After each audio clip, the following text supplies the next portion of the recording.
нас остались самые важные объекты. Это банк, Рада и полицейский участок. Они уже практически стерты с лица земли.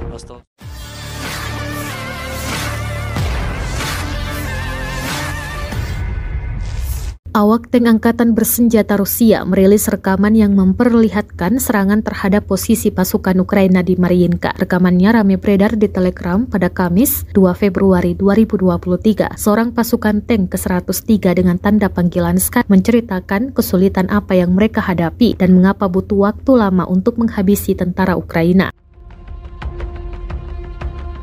Dalam rekaman tersebut, tank T-72B3M disebut menyerang pasukan angkatan bersenjata Ukraina yang terletak di gedung bank dan kantor polisi dan menutupi unit infanteri. Sementara itu, para pasukan Rusia disebut bertekad dan siap untuk memenuhi dua tugas utama, memblokir jalan di mana militan Ukraina disuplai dengan amunisi dan menyerang peralatan militer berat musuh, bahkan jika itu adalah kendaraan barat yang dipasok oleh negara-negara NATO.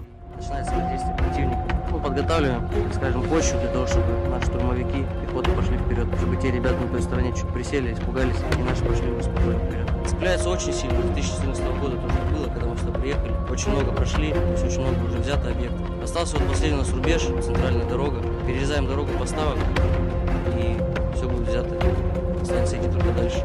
Курахово, Новомихайловка, Константиновка, эти населенники, с них идут все поставки, боеприпасы, подвозы. Птички наши дежурят, докладывают, что постоянно приходят транспортные средства, в основном по ночам. Ну и наши ребята, которые там дежурят, наносят огневое поражение ночью. Ну, стали уже чуть-чуть дерзить, мы стали выезжать практически в тыл врага, отрабатывать по позициям с их тыла.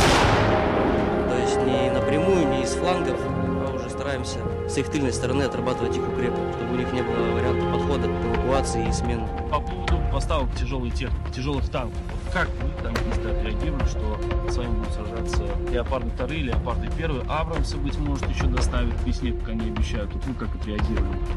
Ну, мы давно уже поняли и знаем, что мы воюем не только против Украины и националистических подразделений, что уже практически все НАТО поставляет свое вооружение. Ну, поставят, будем и их бить, уничтожать. У нас другого выбора нет. Ну, пускай даже по ТТХ там сравнивать все дело в экипаже, как сработает экипаж и какая будет реакция у людей. Поэтому сравнивать я не вижу смысла никакого. Все зависит от экипажа.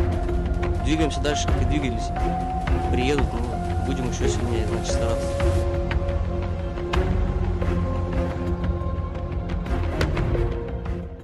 Terima kasih sudah nonton. Jangan lupa like, subscribe, dan share ya.